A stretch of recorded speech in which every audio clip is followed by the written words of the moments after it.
and welcome back to my never-ending TBR. This video is going to be me doing my January novel book haul. So this is going to be all of the books that I got in January. I believe I have about 30 books here. Let's just get into this. I tried to separate this by categories. So first off, we're going to have our YA books. So the first one I got is Royal Heirs Academy, and this says, "Welcome to the world's most elite boarding school, where 3 contemporary royals and 1 outsider vie to inherit a European kingdom." I believe this is like a high school trials, and whoever wins becomes the ruler of the kingdom. That sounds really exciting. And this book here, I'm so excited to read, and I'm actually going to be reading it in February. Dating and Dragons by Christy Boyce. And this is kind of like in the same world as Dungeons and Drama. I believe they're all standalone, so you don't have to like read them in order. But yeah, this is basically like a teen romance where the characters play D&D. So it's a cute little nerd romance, and I love those so much. Just like I love manga that has like otaku characters in it, I love novels that have nerds in them. It fills my heart with joy because I am one. I don't play D&D, my husband does, but I still, there's different fandoms, and I understand this fandom, and it's really cute. Then this one I wasn't planning on getting, but then I saw a whole bunch of people reading it and giving it 4 or more stars, and that's Darkly by Marissa Pessel. I believe this is a thriller type of story, maybe horror, about these teens that are selected to test run this game.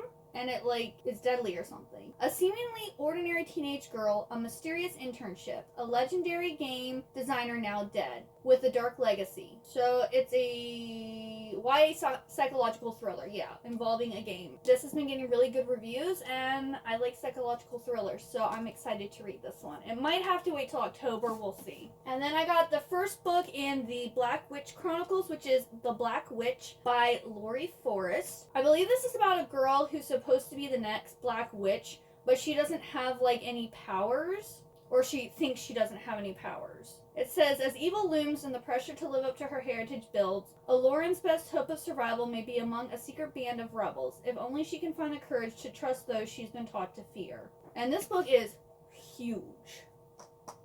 But I've had my eye on this one for quite a few years. It sounds like Barnes & Noble never had it in stock, and they happened to have it in stock. I was like, you know what, I'm going to grab it today. And then these other 2 books, they never been on my radar. I would just happen to be in Barnes & Noble. I didn't really have my eye on anything specific to get. And I saw both of these, and they both sounded really good. So one is The Night Hunt by Alexandra Christo. This is about this girl named Atia, who is a monster who feeds on fear, and she ends up meeting Silas, who is a herald, and then it looks like they have to team up together when she breaks a sacred law, and the gods send monsters to hunt her. So I was like, ooh, that sounds exciting. So this is by the same person who wrote To Kill a Kingdom, which a lot of people have talked about this book, or about To Kill a Kingdom, but I haven't heard anyone talk about this one. But I really like the cover, and it just sounded like it's going to be a nice YA fantasy, and I think it's probably a standalone, I believe. So that will be nice, just to read a book and have the whole story. And then I picked up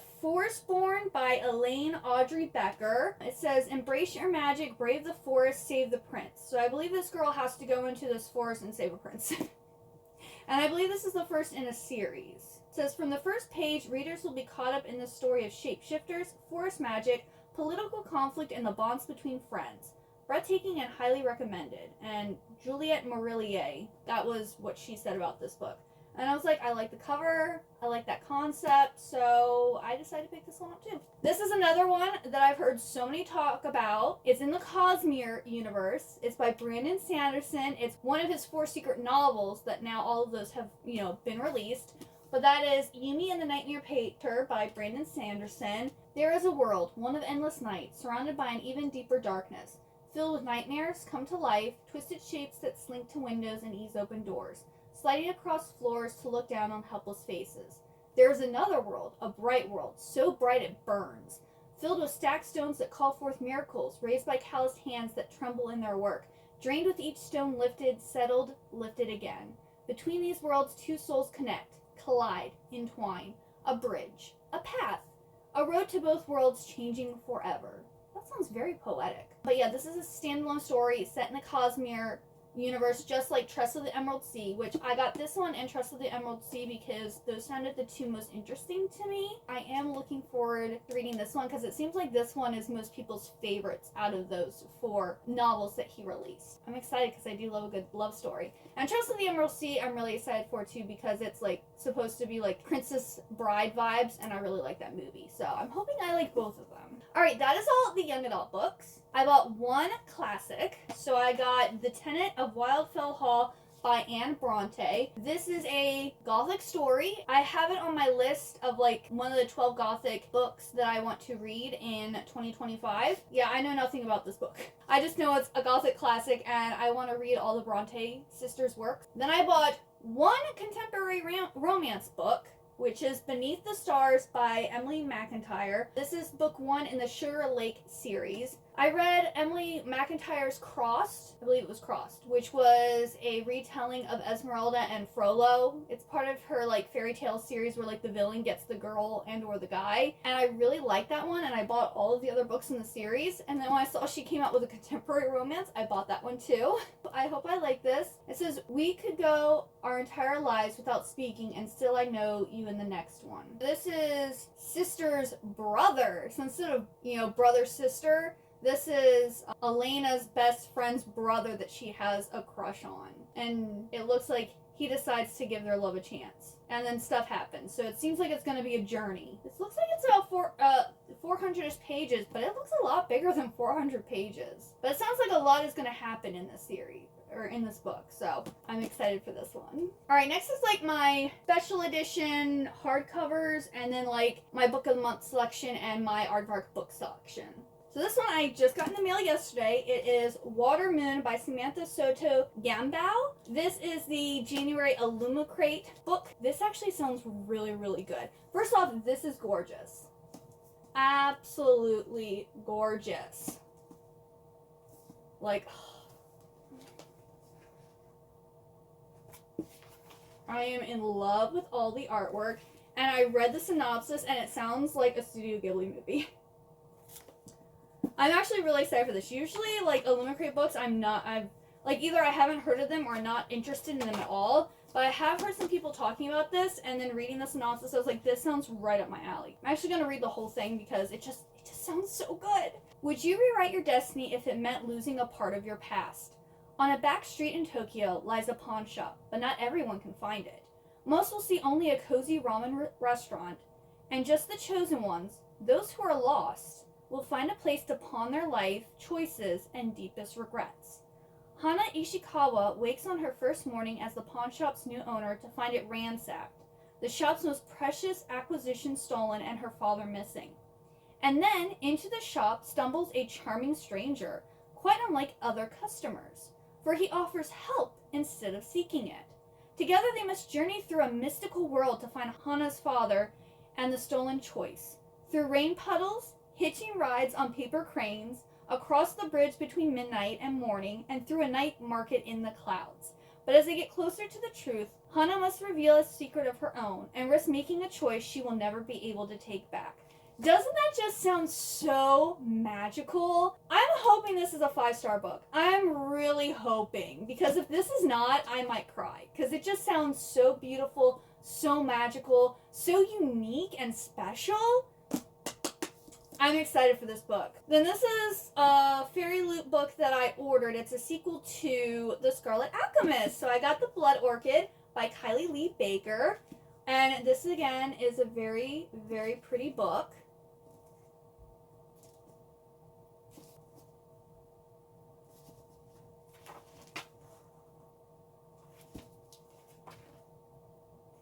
Now, I will say, I read Kylie Baker's debut book, and I wasn't that impressed by it.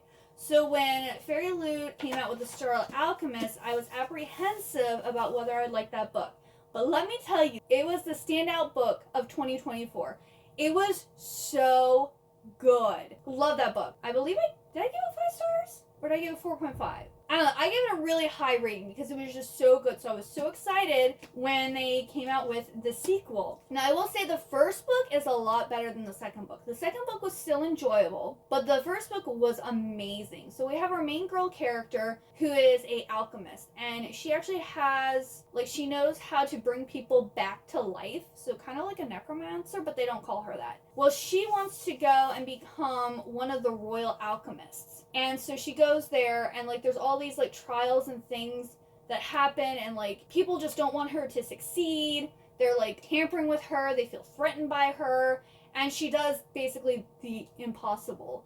And it was just so good. I will say it has like horror elements in it because it is very gory and gross in parts, which is, maybe I didn't give it 5 stars because of the gory grossness. Because there's just some, I was like, ew. So if you don't like if gory stuff really bothers you, I would not read this series. But if you're fine with like gore horror and stuff like that, or at least you can push through it, this is a really good series. And the second book isn't as gory, but the story isn't as good. But I recommend the duology. Like, I really enjoyed it. It was the biggest surprise of last year. Then my book of the month pick was A Babylonia by Costanza Casati. It says Kings Fall, Queens Rise. This is a book that I actually had my eye on. They had a special edition that came out, but I was like, I don't know if I'm going to love this book, so I'm not going to get the special edition, and I'll just use my book of the month credit for it. Book of the month is hit or miss for me. I actually canceled book of the month for a while, and then they started having other books that I wanted, so I rejoined up. It says, A Common Woman, the governor she married, the king who loved them both. Welcome to the empire of gods and men and the one queen destined to rule them all. So I'm hoping this is like going to be like a woman power book is what I'm hoping about. And it's set like in Babylonia. So I think this is historical fiction. Then I got 2 of the January Aardvark selections. So I got The Reformatory by Hanana Rive-Du. I don't think I said that right. I'm so sorry. But this is, I think, a thriller or a horror that's based off of something that actually happened down south to, like, boys in this, like, reformatory school type of thing. And this was a special, what's this? Foiled cover. So I was like, I'm going to snag that because a lot of people have talked about this and they really liked it, and so I was interested. It says, The Reformatory is a haunting work of historical fiction written as only American Book Award-winning author Tanana Rive-Du could, by piecing together the life of the relative her family never spoke of, and bringing his tragedy and those of so many others at the infamous Dozier School for Boys to light in this riveting novel. So yeah, it's like based off of what happened to the author's relative. I'm very interested in this. This is another one. I mean, I could theoretically pull it out of one of my jars to read, but if it never gets pulled, I probably will be looking at reading this in October or November. I also chose Unromance by Erin Connor. This is about a recently dumped TV heartthrob who enlists a jaded romance novelist to ruin romance for him, one rom-com trope at a time, so he never gets swept off his feet again. So it's like, she's trying to make it so he doesn't fall in love, but I think then they fall in love together, and that just sounds so cute. I don't know when I'm gonna read it, but it sounds cute. Alright, on to all of my, like, romantasy books.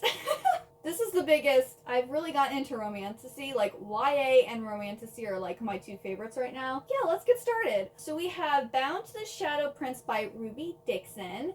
It's a steamy new monster hero romantasy from the best-selling author of the Ice Planet Barbarian series. And this is by Wattpad Books. So I don't have high hopes for this, but like I read the back and it sounds like this princess and a monster are like imprisoned in this tower together and then fall in love and like get out and then like try to take revenge or something like that. I was like, you know, I could get down with that. Kind of like Beauty and the Beast vibes almost. I like Beauty and the Beast, only in this one she's not a captive of the Beast. Her and the Beast are captives, or prisoners, whatever you want to call it. But I'm hoping this one's good. It sounds good. I haven't heard anyone talk about this though. Then I got books 2, 3, and 4 in the Bridge Kingdom series. These are absolutely gorgeous covers. So this is the Traitor Queen. We have the Inadequate Heir. And then we have the Endless War. And I believe, I don't honestly know what the series is about, to be honest with you. I just know so many people love this series, and have talked about it and read it, and I have FOMO. And they came out with these beautiful new paperback editions, and I was like, it's time. I'll just go ahead and purchase all of them. And let me just tell you, I love it how they actually have it numbered. Thank you. Who did this? Del Rey. Thank you, Del Rey, for numbering the books in a series. It's so annoying when you have a series that's like more than like 2 or 3 books and there's no numbers on them.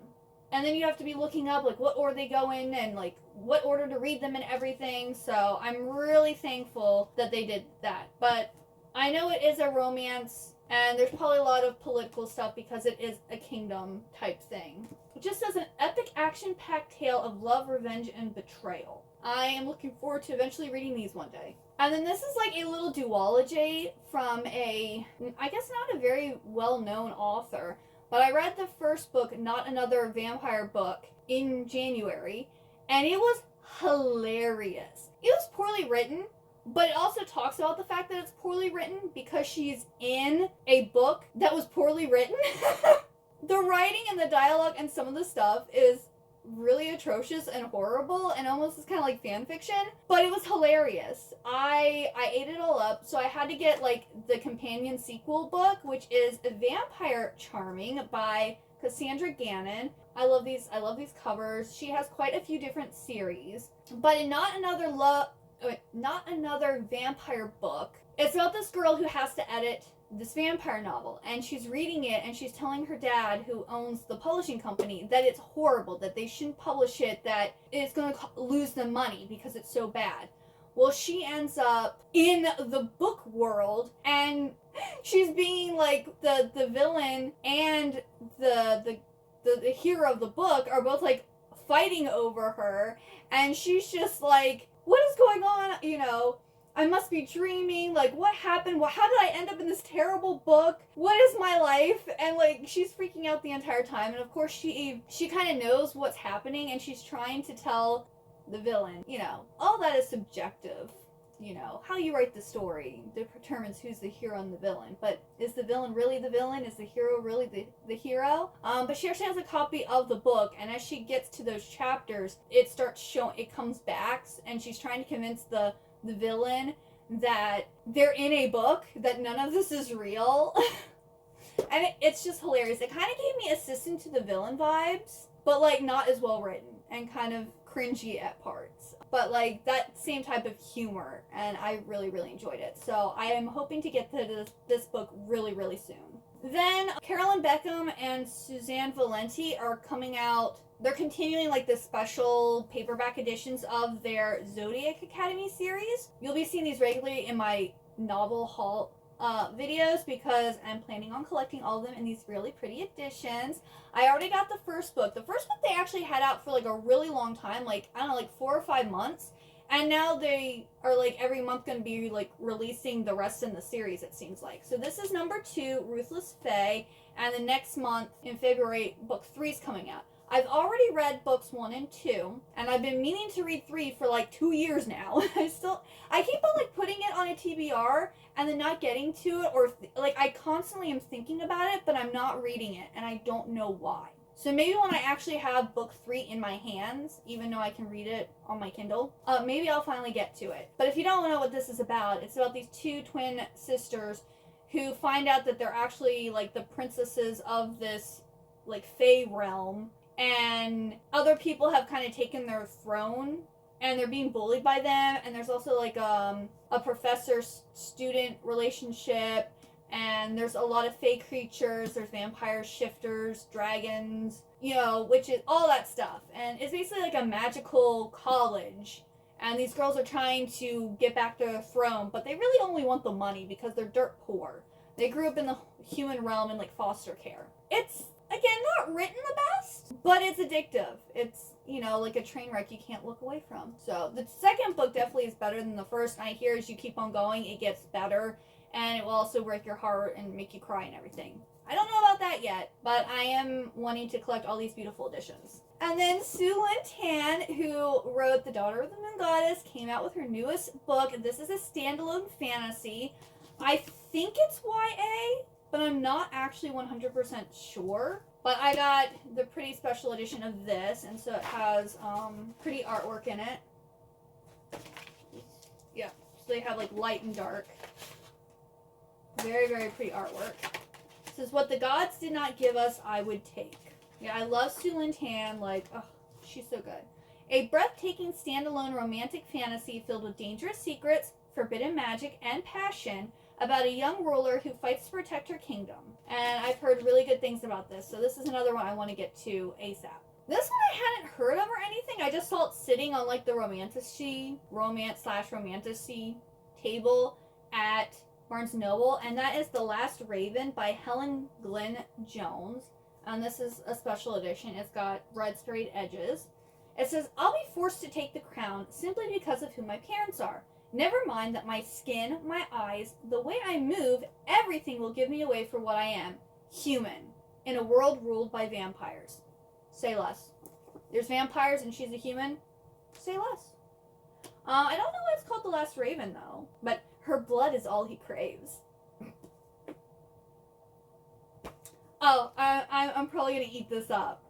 Don't know when I'm going to get to it, but I think I'm going to have a fun time when I get to it. And then this one, I didn't really know if I wanted to pick this up because I read the House of Night series by PC Cass and Kirsten Cass, and there were regrets reading all 12 books and 4 novellas and everything else for that series. I also didn't like a lot of the stuff that was in there either, a lot of the content. But I do like books with like the tarot characters and tarot magic and stuff like that. Not that I believe in it, but it makes for an interesting story. So I decided to pick this up. It is The Empress by Kirsten Cass. This is again another like paperback special edition. This is book 1 in the Powerfall series. And it says it's like Outlander. It says he's a ruthless, battle-scarred warrior with a dark past, and she's stuck pretending to be his wife to save a fantasy kingdom. But like I was reading, it's like she gets put into this world, and then like the church is out to get her and is calling her a witch or something. And so she's like having to like fight back, and she's in the Kingdom of Pentacles. And I was like, you know what? I'll give it a shot and see. But if the first book has elements in it that I don't like, or if I just don't enjoy the book overall, then I will just DNF the series and not worry about it. And then I think this is the 4th book? Yes, this is the 4th book in the Legacy of the Gods series by Rena Kent, which is God of Ruin. This is like a beautiful blue color. Like, oh, I think this one's the prettiest one so far. These are standalone, interconnected books that all are these like college-age mafia kids. They don't go to mafia school like Kingmakers, but they all go to this university where a lot of mafia, well, I guess they're not kids because they're in university. Young adults? College students? I don't know. And these are dark romances. So there's a lot of, stuff in it. This one is about Mia and Landon. So this is their book. All right, the last book is Gate to Kagoshima by Poppy Kuroki. And I saw these sprayed edges and I was like, yeah, I need that. I hadn't heard of this again. I just saw it. This is another one where like this girl goes back in time 128 years to the dawn of the Satsuma Rebellion, and she falls in love with a samurai and she knows his fate. So I guess she's going to stop him from probably dying. The Last Samurai and this are probably inspired by the same event where all the samurai kind of get like shot down and like basically the era of the samurai is over. So I'm guessing she's probably trying to stop that. But I love me a good time travel love story. I especially like it when they go back in time to the Victorian era. I don't think I've read one where they go back in time in Japanese history. So I'm hoping this is good. This also has serious Outlander vibes. So I guess the time travel romances are maybe making a comeback this year, possibly. Because I've got 2 in 1 month. I don't know if there's any more coming out. But yeah, those are all of the novels that I got in January. What new books have you gotten, or what books have you checked out from the library that you're excited to read? Have you read any of these books? Let me know what books I should get on like right away. Make a priority. And if you like this video, please like and subscribe. Also, comment. And if you watch to the end, please leave me the book stack emoji.